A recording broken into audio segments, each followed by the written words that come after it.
जय महाकाली मित्रों, आप सभी जानते हैं कि भारत में गाय को माता का स्थान प्राप्त है। पुराणों में गौ माता को साक्षात देवी की संज्ञा दी जाती है। माना जाता है कि कामधेनु का हर अंश मानव मात्र के लिए वरदान है। हर गृहस्थी की रसोई में पहली रोटी गौ माता के नाम से निकाली जाती है।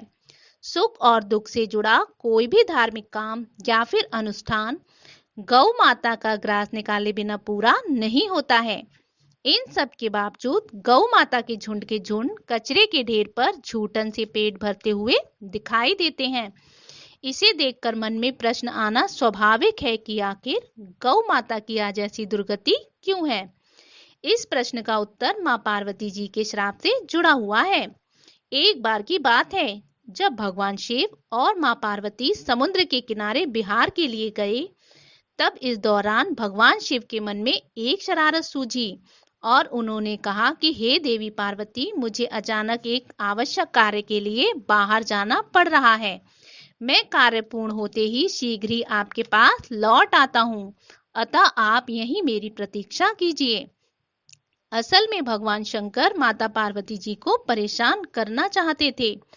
भगवान शिव की बात मानकर माता पार्वती अकेली ही समुद्र तट पर बैठकर भोलेनाथ की प्रतीक्षा करने लगीं। और इसी तरह शाम हो गई।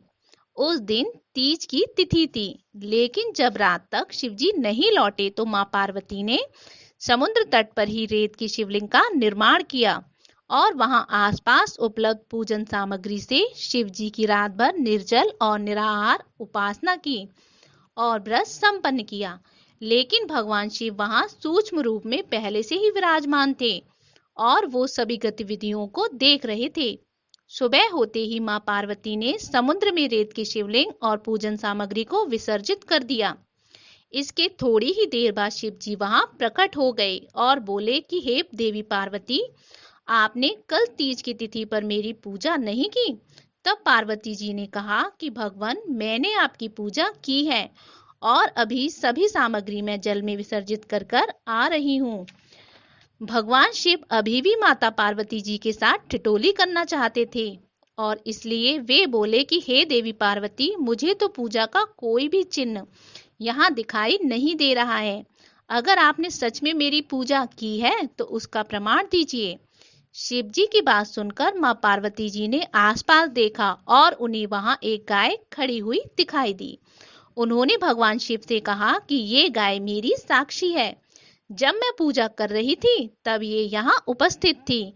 तब भगवान सदाशिव ने गाय से पूछा कि पार्वती जी ने मेरी पूजा की है, तो गाय ने ना में सिर हिला दिया।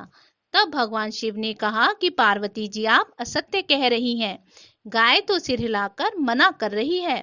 अकारण ही स्वयं को भगवान शिव के सामने झूठा साबित होता देख मां पार्वती जी सहन ना कर पाई और उसी वक्त मां पार्वती जी ने गाय को श्राप दे दिया कि तू दिव्य जन्मा है, जगत कल्याण के लिए प्रकट हुई है, इसलिए जनहित के लिए तेरे गुण यथावत रहेंगे, किंतु जिस मुख से तुमने ये झूठी गवाही दी है उसे दंड भुगतना पड़ेगा।